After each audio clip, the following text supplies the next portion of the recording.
mbokk yi pouvoir dafa doy waar. pouvoir jafe naa mucc.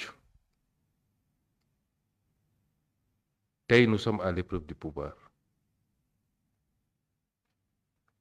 lan la ñu waxante woon ak Sénégalais yi.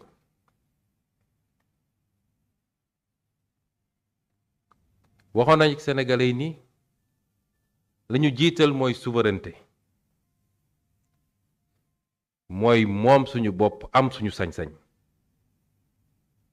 parce que réew imma da ngaa indépendant wala indépendant wu.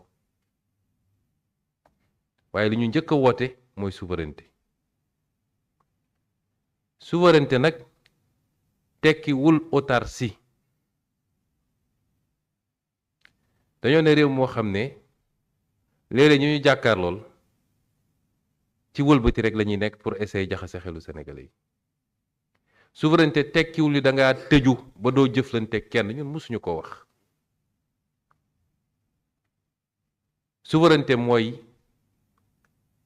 doonte da ngay jëflanteeg nit wala bu dee dañ koy jël état ba état doonte da ngay jëflanteeg état na doon ci respect mutuel. benn na nga am ful la sàmm sa intérêt réew. ñaare bu dajee amul réew ci àdduna boo xam ne mënoo jëflanteeg moom. nit ñi léeg-léeg dañuy tudd réew mi nga xam ne moo ñu nootoon.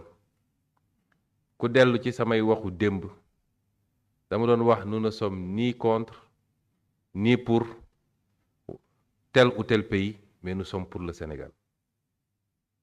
bu ñu nangulee ci loolu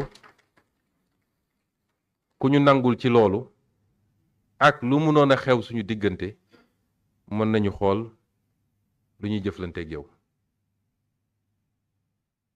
souveraineté ñu teg ci réappropriation de nos ressources mooy lépp lu ñu yàlla xéewale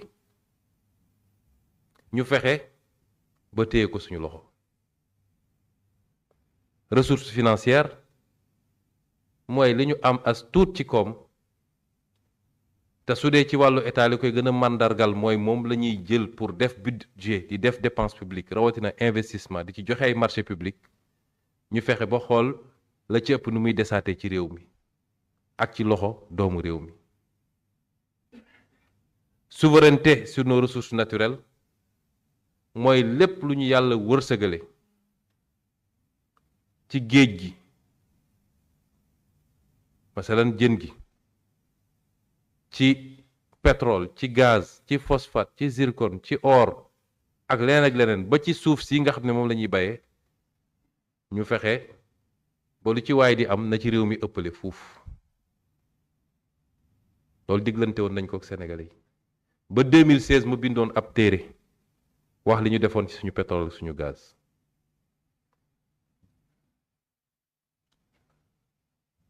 souveraineté